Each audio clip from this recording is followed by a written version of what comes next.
ಪ್ರಾಣಾಯಾಮ ಅಂತಾರೆ. ಮುದ್ರೆ ಪ್ರಾಣಾಯಾಮ ಅಂದರೆ ಯಾವುದನ್ನ ಒಂದು ಮುದ್ರೆ ತಗೊಳ್ಳಿ, ಯಾವುದನ್ನ ಒಂದು ಮುದ್ರೆ ತಗೊಂಡು, ಮುದ್ರೆ ಅಂದರೆ ಏನು? ಇದು ಚಿನ್ಮಯ ಮುದ್ರೆ ಅಂತೀರ. ಇದು ಈ ಟಪ್ಪು ಕ್ಲೋಸ್ ಮಾಡಿದರೆ ಇದು ಇಲ್ಲಿ ಈ ಫಿಂಗರ್ಸಲ್ಲಿ ಇರೋದು 72,000 ನಾಡಿಗಳು ಇರ್ತವೆ. ಈ ಫಿಂಗರ್ಸಲ್ಲಿ 72,000 ನಾಡಿಗಳು ಇದ್ಕೊಂಡು ಇಲ್ಲಿ ಈ ಮುದ್ರೆ ಮಾಡುವಾಗ, ಮುದ್ರೆ ಮಾಡಿದ್ರೆ ಏನು ಬೆನಿಫಿಟ್ಟು ಅಂದರೆ, ನೀವು ಮುದ್ರೆ ಮಾಡಿದರೆ ಆ ಎನರ್ಜಿ ಟ್ರಾನ್ಸ್ಫಾರ್ಮೇಷನ್ ಆಗುತ್ತೆ. ಅಂದರೆ ಒಂದು ಕಡೆಯಿಂದ ಎನರ್ಜಿ ಇನ್ನೊಂದು ಕಡೆ ಹೋಗುತ್ತೆ. ಇನ್ನೊಂದು ಕಡೆಗೆ ಎಲ್ಲಿಗೆ ಹೋಗುತ್ತೆ? ಅದು ಎಲ್ಲಿ ಪ್ರಾಬ್ಲಮ್ ಇದೆಯೋ ಅಲ್ಲಿಗೆ ಹೋಗುತ್ತೆ, ಎಲ್ಲಿ ಪೇಯ್ನ್ ಇದೆಯೋ ಅಲ್ಲಿಗೆ ಹೋಗುತ್ತೆ, ಎಲ್ಲಿ ದೋಷ ಇದೆಯೋ ಅಲ್ಲಿಗೆ ಹೋಗುತ್ತೆ. ಈ ಮುದ್ರೆ ಹಾಕ್ಕೊಂಡ್ರೆ ಫಾರ್ ಎಕ್ಸಾಂಪಲ್ ಪ್ರಾಣ ಮುದ್ರೆ ಅಂತ ಹೇಳ್ತೀವಿ. ಇದು ಮುಟ್ಟಿ ಲಾಸ್ಟ್ 2 ಫಿಂಗರ್ಸ್ ಮುದ್ದೆ. ಇಲ್ಲಿ ಪ್ರಾಣ ಮುದ್ರೆ ಅಂದರೆ ಪಂಚಪ್ರಾಣಗಳಲ್ಲಿ 5 ಇದೆ. ಒಂದು ಪ್ರಾಣ ಎಲ್ಲಿರೋದು? ಇಲ್ಲಿದೆ, ಇಲ್ಲಿರುತ್ತೆ ಪ್ರಾಣ. ನಾರ್ಮಲ್ ಆಗಿ ಇಲ್ಲಿರುತ್ತೆ, ಮೇಲೆ ಇರುತ್ತೆ. ಊರ್ಧ್ವಂ ಅಂದರೆ ಮೇಲೆ ಇರುತ್ತೆ. ಈ ಪ್ರಾಣಾಯಾಮ ಮಾಡುವಾಗ ಈ ಮುದ್ರೆ ಇಟ್ಕೊಳ್ಳಿ. ಯಾವುದೇ ಒಂದು ಮುದ್ರೆ ಜೊತೆಯಲ್ಲಿ ಪ್ರಾಣಾಯಾಮ ಮಾಡ್ಕೋಬೇಕು. ಇಲ್ಲಾದರೆ ಮುದ್ರೆ ಪ್ರಾಣಾಯಾಮ ಆಗಲ್ಲ. ಮುದ್ರೆ ಇದ್ದರೆ ಮುದ್ರೆ ಯಾವಾಗ ಈ ಥರ ಈ ಮುದ್ರೆ ಪ್ರಾಣಾಯಾಮ ಅಂದರೆ ಈ ಪ್ರಾಣ ಮುದ್ರೆ ಇದರಲ್ಲಿ ನಮಗೆ ಬೆನಿಫಿಟ್ ಏನಂದರೆ, ಈ ಪ್ರಾಣ ಉದ್ಧಾರ ಆಗುತ್ತೆ. ಪ್ರಾಣ ಒಳಗಡೆ ಇರೋ ಪರಿಮಾಣ ಜಾಸ್ತಿ ಆಗುತ್ತೆ. ಪ್ರಾಣ ಕಮ್ಮಿ ಆಗಿದೆ ಅಂದರೆ ನಿಮಗೆ ಪ್ರಾಬ್ಲಮ್ಸ್ ಬರುತ್ತದೆ. ಅದು ಬರಬಾರ್ದು ಅಂದರೆ ಈ ಮುದ್ರೆ ಹಾಕಿ ಈ ಪ್ರಾಣಾಯಾಮ ಮಾಡ್ಕೊಳ್ಳಿ. ಇವಾಗ ಒಂದು ಇಂಪಾರ್ಟೆಂಟ್ ಪ್ರಾಣಾಯಾಮ ಹೇಳ್ತೇನೆ ನಿಮಗೆ. ಮುದ್ರೆ ಇದು ಯಾವಾಗ ಬೇಕಿದ್ರೆ ಆವಾಗ ಹಾಕ್ಕೋಬೋದು. ಈ ಸಹಜ ಪ್ರಾಣಾಯಾಮ ಸಹಜ ಪ್ರಾಣಾಯಾಮ ಅಂದರೆ ಏನು? ಯಾವುದೋ ಒಂದು ಮುದ್ರೆ, ಈ ಮುದ್ರೆ ಪ್ರಾಣ ಮುದ್ರೆ ಹಾಕ್ಕೊಂಡು ಉಸಿರುಗಳು ತಗೊಳ್ಳಿ.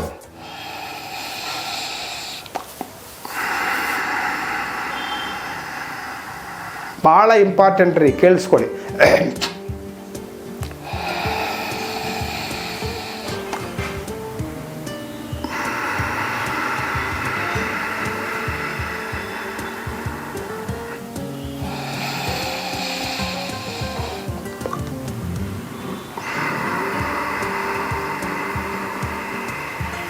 ನಿಧಾನವಾಗಿ, ರೂಲ್ಸ್ ಹೇಳಿದೆ ಅಲ್ವಾ, ಸರಳವಾಗಿ, ಸಹಜವಾಗಿ, ಪೂರ್ಣವಾಗಿ, ದೀರ್ಘವಾಗಿ, ಸಮಾನವಾಗಿ, ಮಂತ್ರಪೂರ್ವಕವಾಗಿ ಬರಬೇಕ್ರಿ. ಇಲ್ಲಿಂದ ತಗೊಂಡ್ರೆ 8 ಕೌಂಟ್ ಬರಬೇಕು. 8 ಕೌಂಟ್ ಅಂದರೆ 8 ಕೌಂಟಿಂದ ಮಿನಿಮಮ್ 8 ಕೌಂಟ್ ತಗೋಬೇಕು ಉಸಿರು ಮೇಲಕ್ಕೆ. ಆಮೇಲೆ ಬಿಡುವಾಗ 8 ಕೌಂಟ್, 1ರಿಂದ 8 ಕೌಂಟ್ ಬರ್ತದೆ ಅಂದರೆ ಈ ಕೆಳಗಡೆ ಹೋಗುತ್ತೆ. ತಗೊಳ್ಳುವಾಗ ಮೇಲಕ್ಕೆ, ತಗೊಳ್ಳುವಾಗ ಕೆಳಗಡೆ, ಬಿಡುವಾಗ ಆ ಥರ. ಇದು ಸಹಜ ಪ್ರಾಣಾಯಾಮ ಅಂತಾರೆ. ಇದು ಒಂದು ಬ್ಯೂಟಿಫುಲ್ ಪ್ರಾಣಾಯಾಮ. ಇದನ್ನು ಮಾಡಿಕೊಂಡ್ರೆ ಸಾಕು ನಿಮಗೆ. ಬಿಗಿನಿಂಗಲ್ಲಿ ಇದು ಒಂದು ಅಟ್ಲೀಸ್ಟ್ ಎಷ್ಟು ಟೈಮ್ ಮಾಡಬೇಕು ಏನು ಅಂತ ಹೇಳಿದ್ದೀನಿ. ಒಂದು 10 ನಿಮಿಷ ಮಿನಿಮಮ್ ಮಾಡಿಕೊಂಡ್ರೆ ನಿಮಗೆ ಅದು ಬೆನಿಫಿಟ್ಗಳು ಗೊತ್ತಾಗ್ತಾ ಇರ್ತವೆ. ನಿಮ್ಮ ವಿಚಾರಗಳಾಗಲಿ, ನಿಮ್ಮ ಫ್ಯಾಮಿಲಿ ಜೊತೆ ಇರೋ ಪರಿಸ್ಥಿತಿಗಳಾಗಲಿ ಚೇಂಜ್ ಆಗ್ತಾ ಇರುತ್ತೆ. ಲೈಫ್ ಸ್ಟೈಲ್ ಚೇಂಜ್ ಅಂತಾರೆ ಇದನ್ನು. ಲೈಫ್ ಸ್ಟೈಲ್ ಚೇಂಜ್ ಯಾವಾಗ ಆಗುತ್ತೆ ಅಂದರೆ ಈ ಪ್ರಾಣಾಯಾಮ ಮಾಡಿ. ಪ್ರಾಣ ಮುದ್ರೆ, ಆಮೇಲೆ ಸಹಜ ಪ್ರಾಣಾಯಾಮ.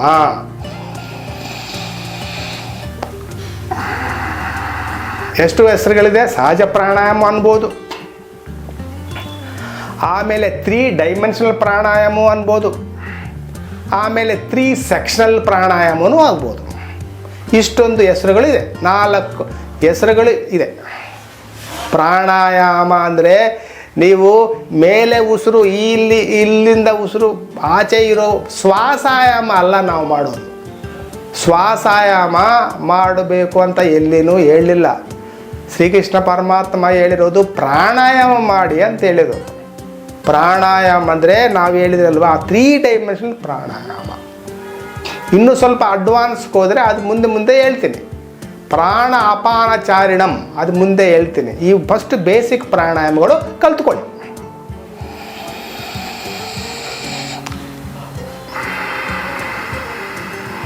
ಇದೆಷ್ಟು ಟೈಮ್ ಮಾಡ್ಕೋಬೋದು, ನಿಮಗೆ ಎಷ್ಟು ಶಕ್ತಿ ಇದೆಯೋ ಅಷ್ಟು ಟೈಮ್ ಮಾಡ್ಕೋಬೋದು. ಇಷ್ಟು ಒಂದು ಟೈಮ್ ನಿಮ್ಮ ಶಕ್ತಿ, ಕೂತ್ಕೊಳ್ಳೋ ಶಕ್ತಿ ನಿಮಗೆ ಎಷ್ಟಿದೆ.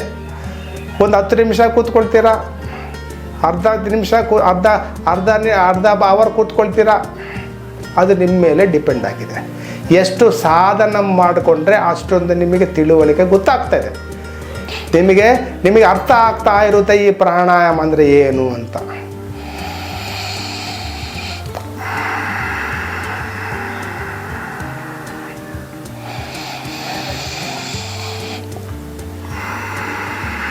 ನಾನು ನಿಮಗೆ ಅರ್ಥ ಆಗಿದೆ ಅಂದ್ಕೊಂಡಿದ್ದೀನಿ.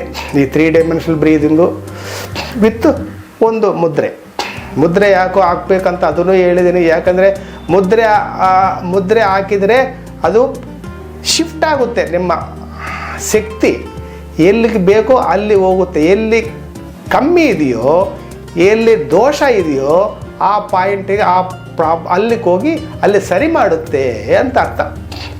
ಅದು ಈ ಮುದ್ರೆಗಳು ಕೆಲಸ.